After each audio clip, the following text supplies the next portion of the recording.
Kine ia nei, ia tau hui ai ngā whare kura o Tāmaki ki te whakanui i te kaupapa te mā hepotanga.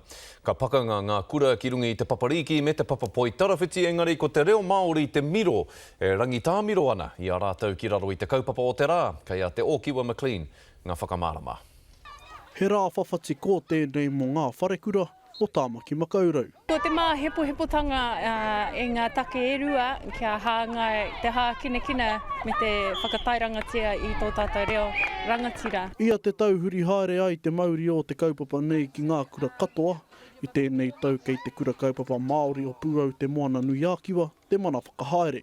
Me te aha e whakatena ana a Nikora Irimana i a tātou rangatahi, kia whai te ao hākinakina. Whaia te huarahi o te hākinakina ka piki te ora, ka whai huarahi hei tū rangatira mo Apopo. Nō te tau 2012 i whakare waina i tēnei kaupapa, nā Hammond matua rāwa ko tana teina te whakaro i whakatinana.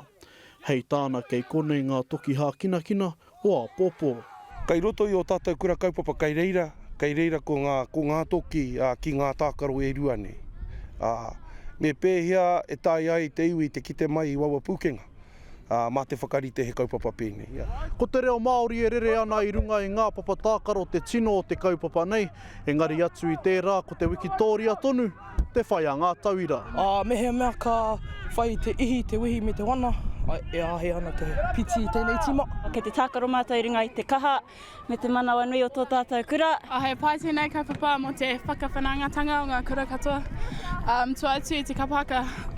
Ko te kura Māori o ngā tapu ai ngā toa whakaehuaka o te mā hepotanga. Hei te ahiahi nei tātou rongo ai mēnā rānei i eke anō rātou ki te pai o Angitu. Te Ōkiwa McLean, te Karere.